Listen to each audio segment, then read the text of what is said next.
Shalom Bapak Ibu Saudara yang terkasih dalam Tuhan Yesus Kristus. Kita bertemu lagi untuk mendengarkan sebagian dari firman Tuhan.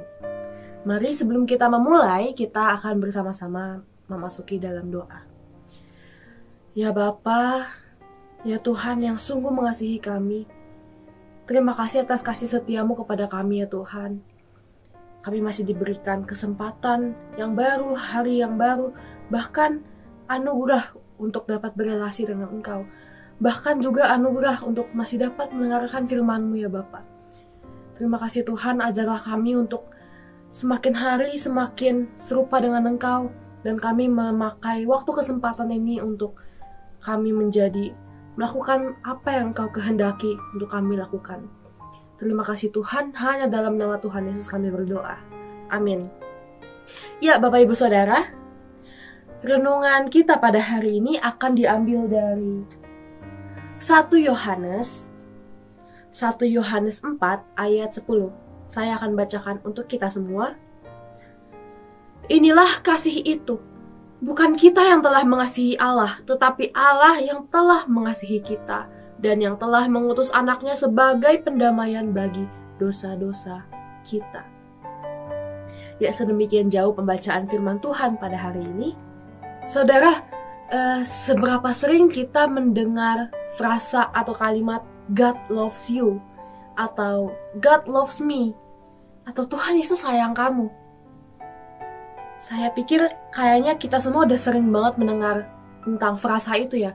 Bahkan juga ada lagunya, Jesus loves me, this I know, for the Bible tells me so.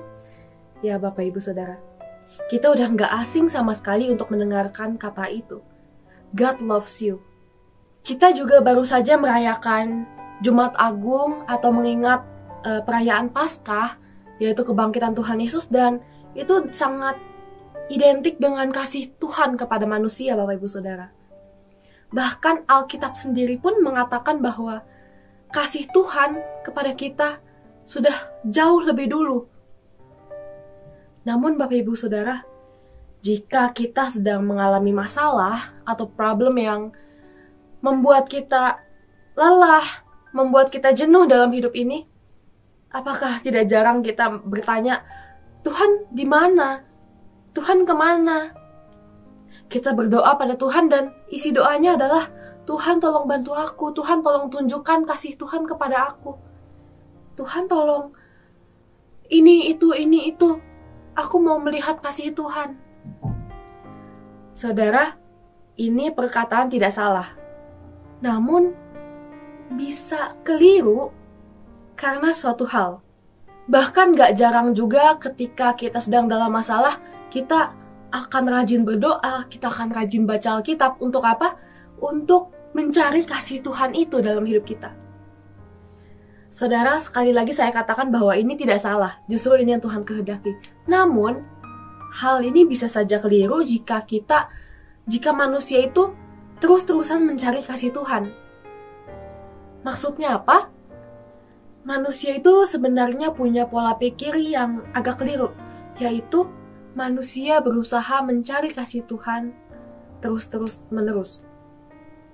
Kenapa saya bisa bilang keliru? Bapak Ibu Saudara, saya mau mengatakan bahkan ketika manusia tidak melakukan apa-apapun, bahkan ketika kita lagi nggak ngapa-ngapain, kasih Tuhan itu sudah jauh besar atas kita. Bahkan ketika kita jauh dari dulu, dari kita masih berdosa, Tuhan Yesus sudah mengasihi manusia, Bapak Ibu Saudara. Saya tidak tahu apa pergumulan kita masing-masing, namun pasti ada satu titik dalam hidup kita sulit sekali untuk mencari kebaikan Tuhan. Kita sulit sekali untuk mencari kasih Tuhan itu di mana.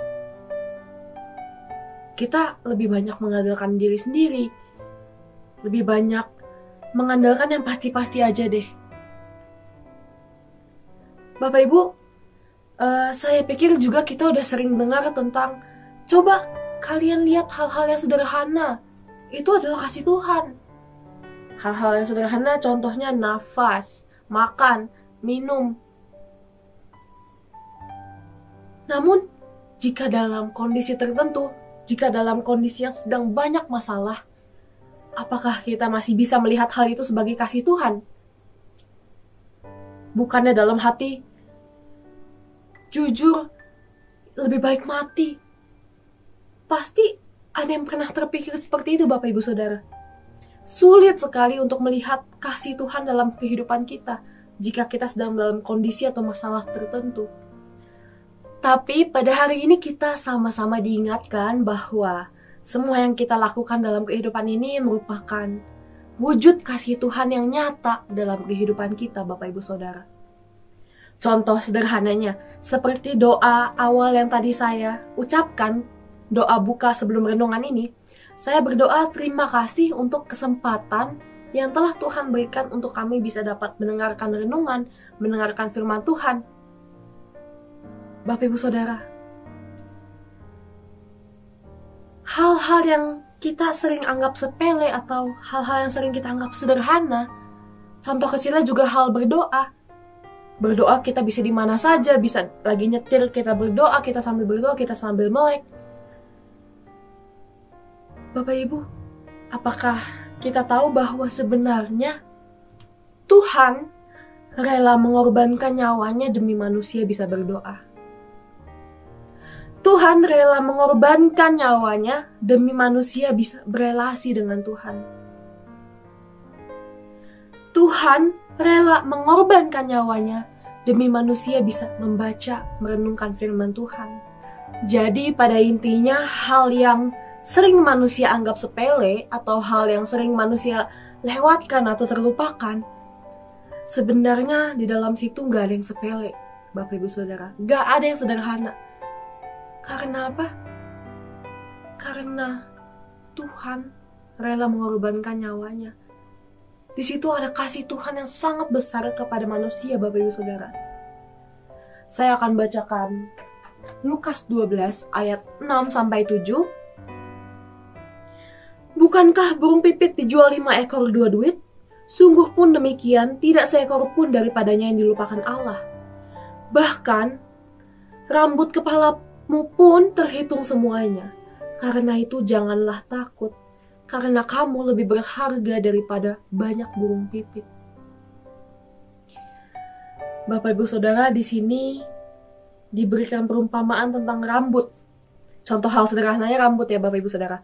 Kita setiap pagi kita keramas atau kita nyisir, rontok, kita tidak akan hitungin berapa jumlah rambut itu. Apalagi semuanya. Tapi hal-hal yang kita anggap sepele atau terlupakan, di sini dikatakan bahwa Tuhan tahu jumlahnya. Dan dikatakan bahwa manusia itu berharga. Jadi Bapak Ibu Saudara, marilah mulai hari ini kita sama-sama belajar, kita sama-sama akan mengingat bahwa dalam segala apapun yang kita lakukan di dunia ini, dalam kehidupan ini, ada kasih Tuhan yang sangat besar di balik itu. Ada kasih Tuhan yang sangat besar yang sudah dari dahulu mengasihi kita sebagai manusia.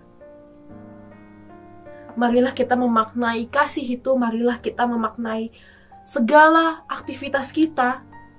Kita memaknai itu karena kita tahu bahwa Tuhan mengasihi kita.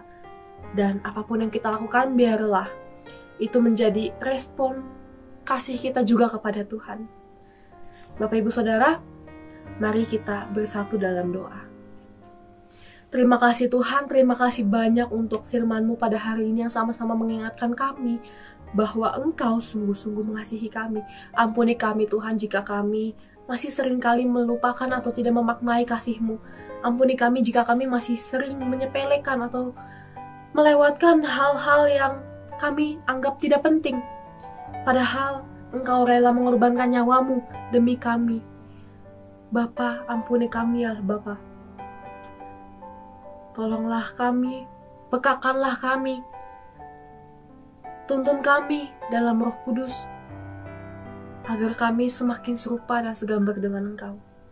Terima kasih Tuhan, terima kasih, hanya dalam nama Tuhan Yesus kami berdoa. Amin. Terima kasih Bapak Ibu Saudara, Tuhan Yesus memberkati.